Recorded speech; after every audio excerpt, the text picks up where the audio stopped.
জালুকবাৰী বিধানসভা সমষ্টিৰ বিধায়ক তথা মুখ্যমন্ত্ৰীৰ উদ্যোগত বিশেষ সম্বৰ্ধনা অনুষ্ঠানৰ আয়োজন কৰা হৈছিল। উচ্চ আৰু উচ্চতৰ মাধ্যমিকৰ শিক্ষান্ত পৰীক্ষাৰ কৃতী ছাত্ৰ-ছাত্ৰীসকলক সম্বৰ্ধনা আৰু বৃত্তি প্ৰদান অনুষ্ঠানৰ আয়োজন কৰা হৈছিল, য'ত অংশগ্ৰহণ কৰিছিল মুখ্যমন্ত্ৰী ডক্টৰ হিমন্ত বিশ্ব শৰ্মাই। সেই অনুষ্ঠানত উপস্থিত কৃতী ছাত্ৰ-ছাত্ৰীসকলক সম্বৰ্ধনা জ্ঞাপন কৰিছিল মুখ্যমন্ত্ৰীগৰাকীয়ে। আৰু এই অনুষ্ঠানত উপস্থিত হৈ মুখ্যমন্ত্ৰীগৰাকীয়ে বহুকেইটা গুৰুত্বপূৰ্ণ মন্তব্য প্ৰকাশ কৰিছিল। মালিগাঁৱৰ তৰুণ সংঘ পুথিভঁৰাল খেলপথাৰত অনুষ্ঠিত হৈছিল সেই বিশেষ সম্বৰ্ধনা অনুষ্ঠান।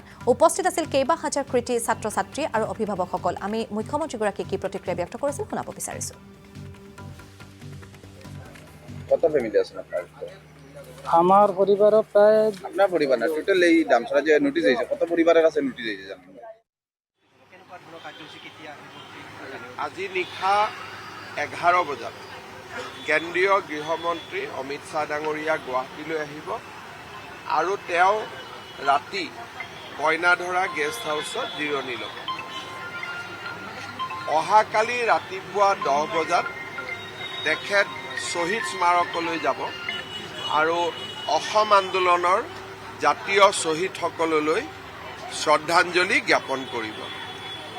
তাৰ পিছত তেখেত বৰদোৱালৈ যাব।